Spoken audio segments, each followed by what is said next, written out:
Hello everyone, welcome back to the channel. Today, I'm comparing 3 different battery spot welders that I've been using over the last few months. The surprising part is that the cheapest one actually gave me the best results. Spot welder number 1.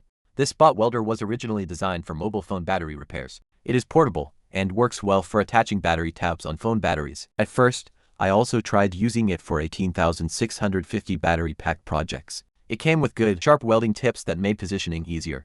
It worked well for some time, but unfortunately it stopped working permanently. The display no longer turns on, and the unit appears to be completely dead. This may be because it was designed for much smaller battery tabs and not for regular 18,650 battery pack building. I would not recommend it as a primary tool for building larger battery packs. Spot welder number 2.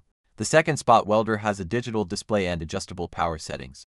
On paper, it looks more advanced. The display makes it easy to select different power levels and monitor settings. However, during my testing, I found that the welding power was not always strong enough for my projects. Some welds were weak and could be removed more easily than expected. Although the user interface is nice, the actual welding performance did not meet my expectations. Spot welder number 3. The third spot welder is very similar to the second one, but it does not have a display. It is also cheaper. I honestly expected this one to perform worse, but after testing it, I found that the welds were stronger and more consistent. This spot welder has 9 power levels. Level 1 is the lowest power, while level 9 provides the strongest weld. It also comes with basic features like a battery level indicator, USB charging, and short circuit protection. I'm currently welding at Gear 4. The weld looks good. The nickel strip is firmly attached. And now, it's the moment of truth.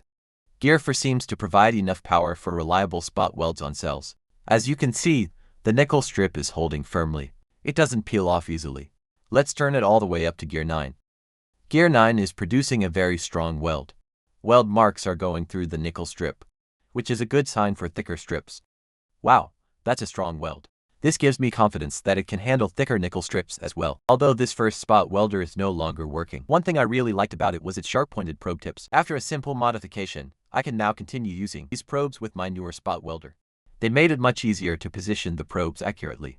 Final thoughts. Spot welder number 1. Good for phone battery repairs, not ideal for battery packs. Spot welder number 2. Nice display and features, but welding power was disappointing. Spot welder number 3. Cheapest of the 3, yet delivered the strongest welds. Sometimes simpler products can perform better than products with more features. Thanks for watching.